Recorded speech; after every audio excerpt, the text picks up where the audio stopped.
Study करने जा रहे हैं कि सप्लाई चेन मैनेजमेंट की क्या करैक्टरिस्टिक्स है, क्या फीचर्स हैं।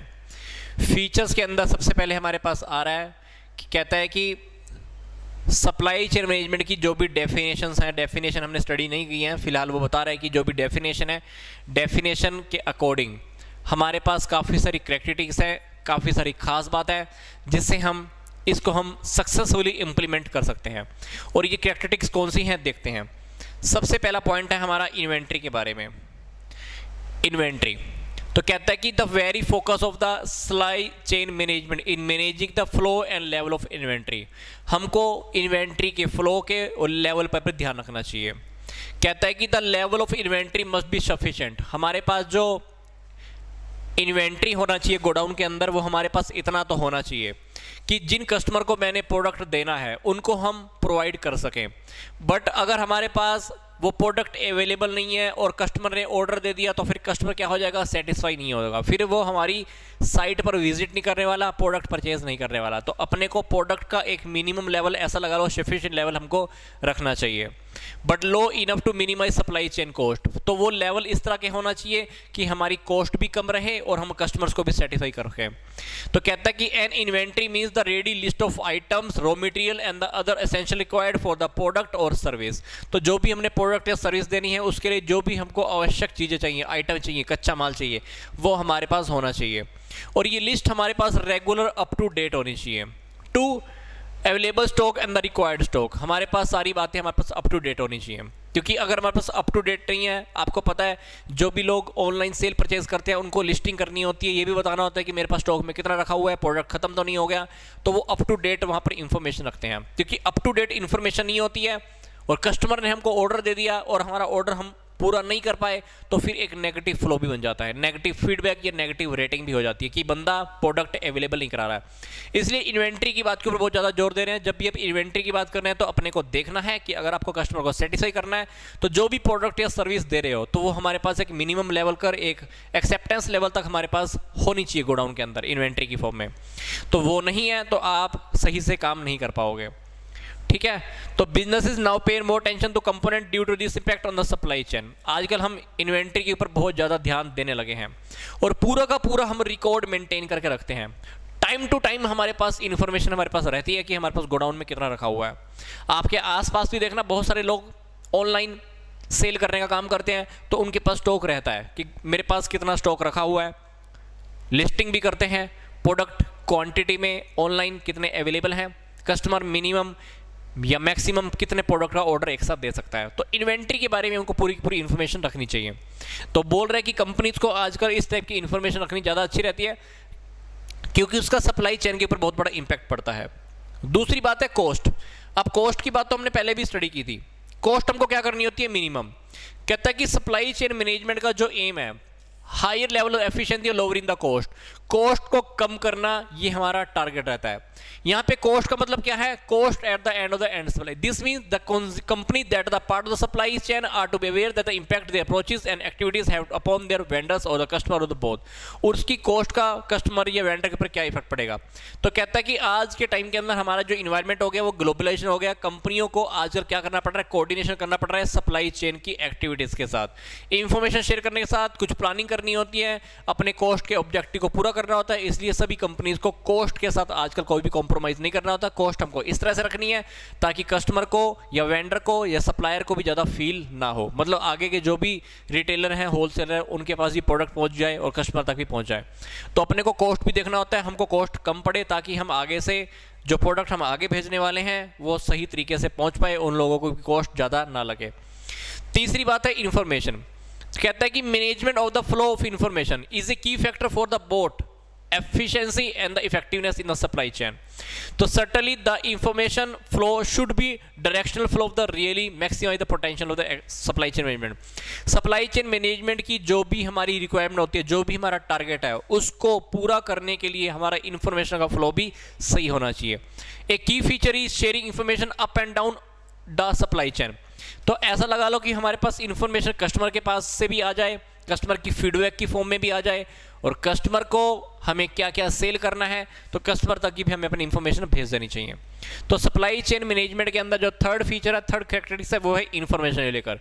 इन्फॉर्मेशन हमारी डाउनवर्ड भी होनी चाहिए और अपवर्ड भी होनी चाहिए, वो ये बात कर रहा है। फिर अगला जो फीचर है वो क्या है, effective supply chain planning and the network design. तो हमको जो भी प्लानिंग करनी होती है वो इफेक्टिव तरीके से करनी होती है। हमारा जो नेटवर्क का डिजाइन रहता है, नेटवर्क का डिजाइन का मतलब है कि वो नेटवर्क, वो पाथ, वो रास्ता, जिस रास्ते से हमें एंड कस्टमर तक पहुंचना है, तो वो नेटवर्क हमारा सही तरीके से होना चाहिए। तो ये सारी बातें हमारी किसमें आ गई हैं, सप्लाई चेन मैनेजमेंट की कैरेक्टरिस्टिक्स के अंदर, फीचर्स के अंदर। अब बात करते हैं कि सप्लाई चेन मैनेजमेंट का क्या स्कोप है, क्या क्या इसके क्षेत्र हैं, क्या क्या एरियाज हैं। तो इसका आपको एक ग्राफ दिया हुआ है, सप्लाई चेन मैनेजमेंट के क्या क्या कंपोनेंट्स हैं। पहला कंपोनेंट है हमारे पास प्लानिंग को लेकर, फिर है सोर्स, फिर है प्रोडक्शन, फिर है लोकेशन, फिर है ट्रांसपोर्टेशन, फिर रिटर्न ऑफ गुड्स, फिर है कस्टमर सोर्स सर्विस मैनेजमेंट, फिर है हमारा प्रोडक्ट डेवलपमेंट और कमर्शियलाइजेशन, फिर हमारे पास physical distribution, procurement and the manufacturing spot.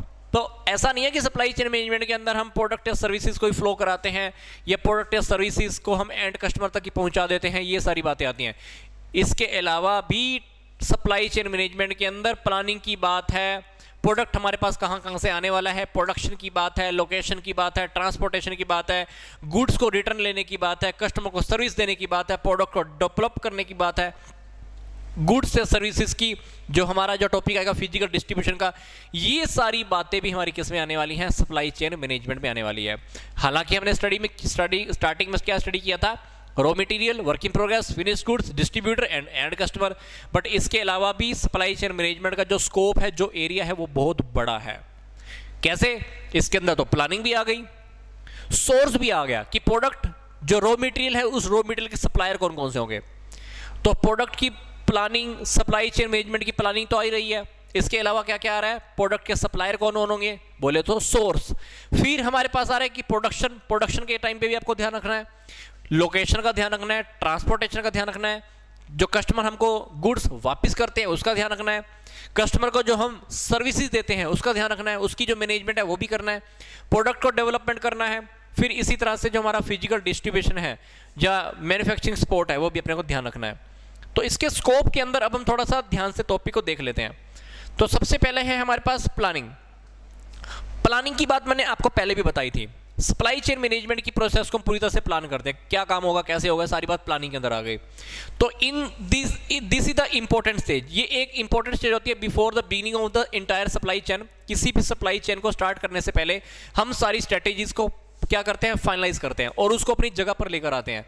हम ये देखते हैं कि कॉस्ट प्रोडक्ट की सर्विसेज की डिमांड है, फिर उसकी हम ये देखते हैं कि वो प्रोडक्ट कहाँ पर अवेलेबल होगा, उसकी कॉस्टिंग क्या होगी, प्रॉफिट क्या होगा, उसको बनाने में कितनी मैन पावर चाहिए।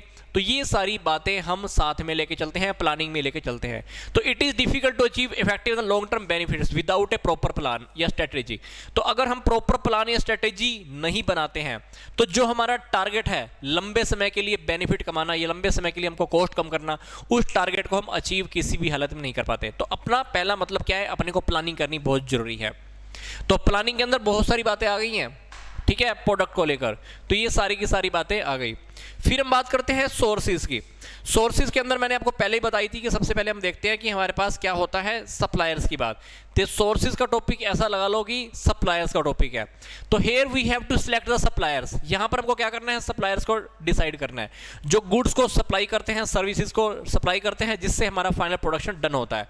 तो इसके अंदर हम क्या आता है, set of pricing, delivery, payment process. हम इसके अंदर क्या करते हैं, सप्लायर के साथ पहले से ही कॉन्ट्रैक्ट कर लेते हैं, पेमेंट की बात डिसाइड कर लेते हैं, प्रोडक्ट कहाँ पर रिसीव होगा, प्रोडक्ट कौन सी जगह पे आने वाला है, ट्रांसपोर्टेशन की सर्विस कौन देने वाला है, हम खुद ट्रांसपोर्ट करेंगे या तुम करोगे, ये सारी बातें हम सप्लायर के साथ पहले से डिस्कस कर लेते हैं। तो सप्लायर जो हमारा जो डिसाइड होने वाला है, तो सप्लायर के पॉइंट को लेकर इन्होंने इस पॉइंट को क्या बोला हुआ है, सोर्स। यस। फिर आगे बात आती है प्रोडक्शन। अब प्रोडक्शन भी बहुत इंपॉर्टेंट है। अब प्रोडक्शन जब करोगे तो प्रोडक्शन में सबसे खास बात क्या देखोगे, हमारी कॉस्ट कम से कम होनी चाहिए, रिसोर्सेज प्रॉपर यूज हो, कोई भी चीज़ वेस्ट ना हो, क्योंकि अगर कोई भी चीज़ वेस्ट होगी, कॉस्ट हमारी ज़्यादा आएगी, तो सप्लाई चेन मैनेजमेंट का जो हमारा टारगेट है क्या वो पूरा हो पाएगा? क्या हम कस्टमर को कम रेट में प्रोडक्ट दे पाएंगे? क्या कस्टमर को अच्छा प्रोडक्ट दे पाएंगे? नहीं, कस्टमर सेटिस्फाई नहीं होने वाला। तो प्रोडक्शन हमारा थर्ड इंपॉर्टेंट स्कोप है। तो production is the one among the most important aspect of the system. It is only possible if the all the components in the tendency of the with the other involve the making the schedule for the activities.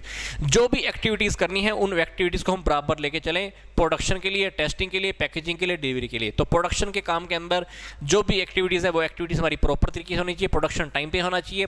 Production करने के बाद जो testing का काम है, चाहे packing का काम है, वो डिलीवरी का काम है, वो सारे के सारे हमको सारी बातों को ध्यान में रखना, उन सारी एक्टिविटीज को हमको क्या लेना, शेड्यूल कर लेना है।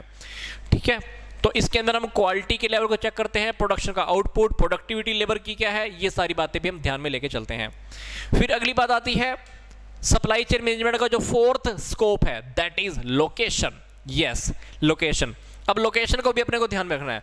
तो लोकेशन को क्यों ध्यान रखना है? मान लो अपना कोई प्रोडक्ट है, कहीं पर बन रहा है, फर्म कहीं और चल रही है, हम कहीं पर और बैठ रहे हैं, और वहां पर आने जाने के अंदर ही क्या हो जाएगा, हमारा खर्चा बहुत ज़्यादा हो जाएगा।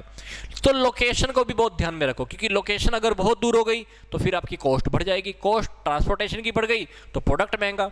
जबकि सप्लाई चेन मैनेजमेंट का जो हमारा जो टारगेट है वो क्या है, कॉस्ट को कम करना, प्रॉफिट को मैक्सिमम करना। तो सप्लाई चेन मैनेजमेंट के अंदर जो हमारी लोकेशन की बात है, वो लोकेशन सूटेबल होनी चाहिए, कनेक्टेड होनी चाहिए, and very close to the source of the essential resources for the production is vital the business prosperity. तो बिजनेस को अगर आपने ज़्यादा प्रॉफिट में लेके चलना, प्रोस्पेरिटी में लेके चलना, तो लोकेशन का आपको ध्यान रखना होगा। मैन पावर भी देख लो, लोकेशन ऐसी होनी चाहिए जहां पर आपको मैन पावर, जो काम करने वाले वर्कर आपको टाइम पर मिल जाए। पता चला कि लेबर बहुत दूर से आ रही है तो बार बार वो ट्रांसपोर्टेशन का खर्चा करके नहीं आने वाली है। तो मैन पावर भी देख लो, लेबर भी देख लो, लेबर के आसपास से आ रही है कि नहीं आ रही है। ठीक है, अगली बात जो आ रही है ट्रांसपोर्टेशन। अब डेफिनेटली ट्रांसपोर्टेशन को देखना पड़ेगा। It involves the coordination of the receipt of the order from the customer. इसके अंदर हम कस्टमर से जो भी ऑर्डर आने वाले हैं वो देखेंगे, एक वेयर हाउस का जो नेटवर्क है उसको डेवलप करेंगे, transporting product through carriers to the customer, product कैसे पहुंचने वाला है कस्टमर तक, उन कैरियर्स को ध्यान रखेंगे, कौन कौन से रास्ते से कौन कौन से कैरियर होंगे। फिर invoice system to receive payment, payment customer से कैसे आएगी, ये सारी बात देखते हैं। हम इसके अंदर क्या करते हैं, काफ़ी सारे कंपोनेंट के ऊपर हम फोकस करते हैं, उसकी बहुत ध्यान रखते हैं।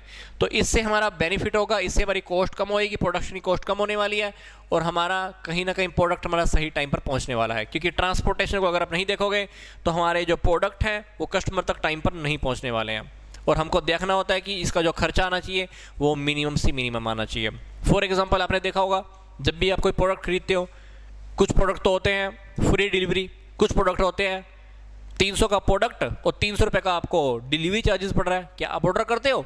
नहीं करते हो। तो सप्लाई चेन मैनेजमेंट के अपने को ध्यान रखना है कि कस्टमर को जब भी आप प्रोवाइड करवा रहे हो प्रोडक्ट, तो ट्रांसपोर्टेशन का देखो, ट्रांसपोर्टेशन खर्चा ज़्यादा तो नहीं आ रहा। पता चला कि इतने का तो प्रोडक्ट नहीं है जितने का उसके ऊपर डिलीवरी चार्जेस पड़ रहे हैं, तो वो कस्टमर लेना पसंद नहीं करता है। प्रोडक्ट चाहे 200 रुपये का हो, आप उसका MRP आपने 500 दिखा रखा है, आप उसके ऊपर 100 रुपये डिलीवरी ले लो, कस्टमर ले लेगा। प्रोडक्ट 300 रुपये का दिखा रखा है आपने, 300 रुपये की शर्ट है, डिलीवरी चार्जेस आपने लिखा रखे हैं ऊपर 300 रुपये, बंदा कहेगा यार 300 की शर्ट लेनी है मैंने, 300 रुपये के डिलीवरी चार्जेस लेने हैं, तो आप तो प्रोडक्ट का ऑर्डर नहीं दोगे।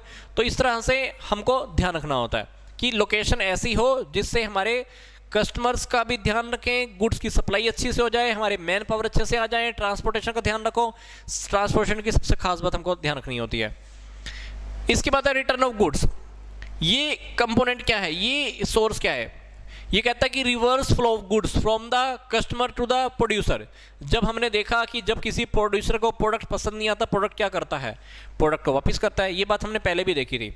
हमने प्लान किया, डेवलप किया, कस्टमर के साथ सप्लायर के साथ रिलेशन एस्टेब्लिश किया, फिर हमने प्रोडक्ट को बनाया, फिर हमने प्रोडक्ट को डिलीवर किया, फिर हमने फीडबैक ली, रिटर्न की बात कर रहे थे।